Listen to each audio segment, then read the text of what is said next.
thought it would be so fun to bring my walk and talk series from my podcast to YouTube.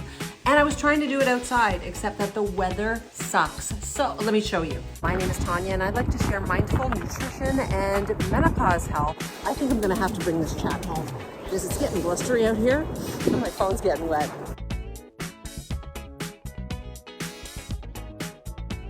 So it's turning into a tea and talk, which sounds kind of lame.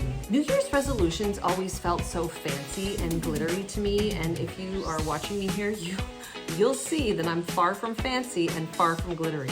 In fact, if you can hear this sizzling in the background, I'm cooking dinner while I'm filming this YouTube because I'm a mom still, kids at home, and I got a mom life going on. I even got a grandkid. In January, I recorded a whole episode about the power word for the year as opposed to a New Year's resolution. Now, if you make resolutions, that's cool. I think that's awesome. You do you. I gave up on that. My word of the year started in 2016 when I lost my mom, and I picked the word forgiveness because I had tons of healing to do. I'm still healing. And from there, I started anchoring into a word of the year because every time I felt derailed, when I would get angry or I would feel grief or I would feel something, I would go back to the word of the year, my word, forgiveness, and it would reignite and reroute me back to my purpose.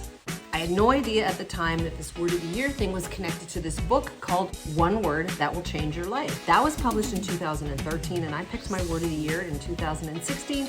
So like everything else, I'm totally behind the times. This book was written by John Gordon, Dan Britton, and Jim Page. I almost want to say, is that Led Zeppelin? I was never a Led Zeppelin fan though. So the concept behind this word of the year to me is like an antidote for all of this New Year resolution stuff. And it feels way more being focused than a resolution. Resolutions can be so broad, right? Like I want to be healthy or I want to go to the gym, and there's nothing wrong with those resolutions. When they're broad like that, I never achieve them. This whole turnover of this time of year is when we resolve to do something new, and there's nothing wrong with that. I think that's so cool, and it's like a fresh start. I think I've talked about a fresh start on here somewhere in one of my videos. September, the New Year's, we like times when we have a fresh start, and picking your word of the year can give you a fresh start. And it really feels way more successful to have a word of the year because when you start to look at the statistics of how many people actually reach their goal of a New Year's resolution, it's not high. In fact, 80% of people in one particular poll don't even make goals or resolutions. So out of the 20%, 70% don't reach that.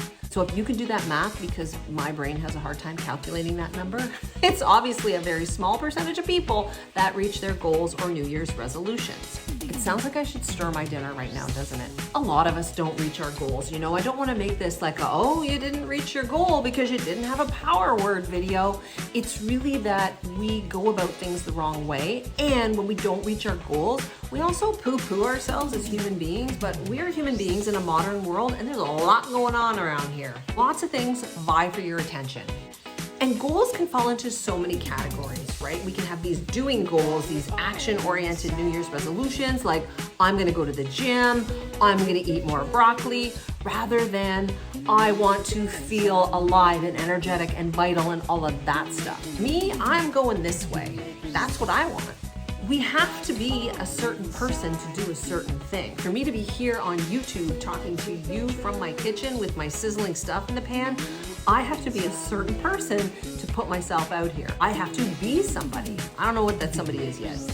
One of the things I have to be is consistent if I'm gonna put out a YouTube channel or a podcast or anything. And if you're trying to reach a health goal, you might need to be consistent too. That's a whole other thing that's hard to do when you're trying to reach goals and you're busy and all that stuff. When you pick a word of the year, you're tapping into emotion.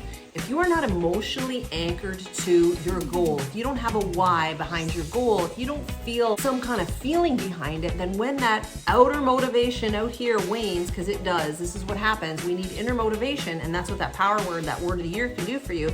When you have that outer motivation fall by the wayside, you have something to return to. And that's your power word, your word of the year. It sounds so simple, but I love it. This little word is like a direction back to the path once you get derailed off the path. I mean, there's 365 days in this year. It's gonna be easy to get derailed. It's Isn't that what happens when you come and visit somebody at their house? When you think about this word of the year too, it's going to create a feeling inside you. Thoughts create feelings. So if you have a word of the year like vital, that's going to create a certain feeling. Thoughts create feelings, create actions. If you're angry, if you think something and you feel angry, you might act on that. Feelings impact your actions. So having this powerful feeling word makes so much sense to me. What about you? This word is going to tap into the chosen types of emotions you want to feel through the year. Think of it, if you're an emotional eater or an anxious eater like I am, how many times have you felt stressed or angry and you had all kinds of thoughts behind that, and what you did was go to the cupboard and eat? That is one coping mechanism that a lot of us have. We soothe with food, but we do that because of a conscious or subconscious feeling. If you had just one word to remember, like vital, energized, whatever it is that you pick, maybe that would steer you back to a place where you would create an action that would have you feel this way. I need you to tell me if I'm making sense here. I feel like I make way more sense on my podcast. There's a lot that happens between having an emotional anchor like your power word or creating a why and getting to a goal. Whether it's creating your power word or coming up with your core values, your personal core value list of what you value right now in your life, these are the first step in getting towards what it is that you want. It's the first step to having this internal motivation that you can tap into when the quotes on your phone, the notes on your wall don't work anymore, because that happens too. This one word book writes about all these different areas in our lives, right? Our financial, our relationships, and how if you have this one word, this can enhance every area of your life. So if you've set some resolutions and now you're popping onto my video, I want to hear what this sounds like to you. Does it sound more fun? Can you combine it with your resolutions? Would you pick a power word just for the next month, maybe in February? Tell me in the comments what this sounds like to you. Maybe you've read the book. There's so many ways to set goals, and not every way works for everyone. That's for sure. For me, finding my core values when I did my first life coaching session when my mom died was really powerful, because I could go back to my core desired feelings and what I valued in life. Just like I can go back to my power word. My word this year is feeling unconfined. I want to feel unconfined. I've mentioned that I'm an anxious eater, and I have a lot of worries about what people will think about me, especially here on YouTube or social media, and I don't want to live like that anymore. I've lived confined by food rules, thoughts about my body, even confined, well, we allow ourselves to be confined by what society says is right or wrong when it comes to looks and beauty and health and all of that stuff. I feel done. This is what I'm picking. So when I feel like I'm pulled back into old ways of thinking, like I don't want to make a YouTube channel anymore, or I don't want to go on this trip because I'm making up all these excuses, I'm going to go back to unconfined. How am I confining myself with this choice? And maybe the choice to say no is actually a good thing for me, but I'm going to reassess how this aligns with my word. And that's the beauty of the power word. This one word can define and help you choose what you want to do through the year so you feel the way you want to feel. It's kind of like the Desire Map by Danielle Laporte. That's another goodie. This is another great book option if you want to dig into some soul in your goals.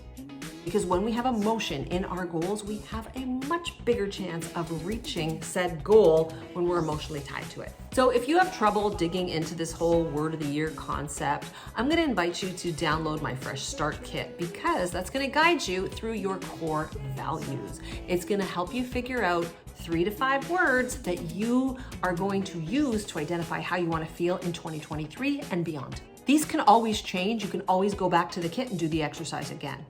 I'm telling you, it's super powerful, and it's going to help you with that I want to be healthy New Year's resolution. There's a lot of things that I love about holistic health, but I love to help create my own rule book, and I want to help you do that too. Picking your power word is one way that you can create your own rules for how you're going to live your life in the next month or 365 days, whatever you choose. So whether you picked a New Year's resolution, a power word, or you did something else, would you share it in the comments with me so we can have a discussion on how we're going to stay intrinsically, internally motivated to be our fullest selves in menopause through the next year? I'm always open to you dropping a comment below if there's a topic you think we should discuss that's pertinent to us as we age. Man, there's lots. Until next time.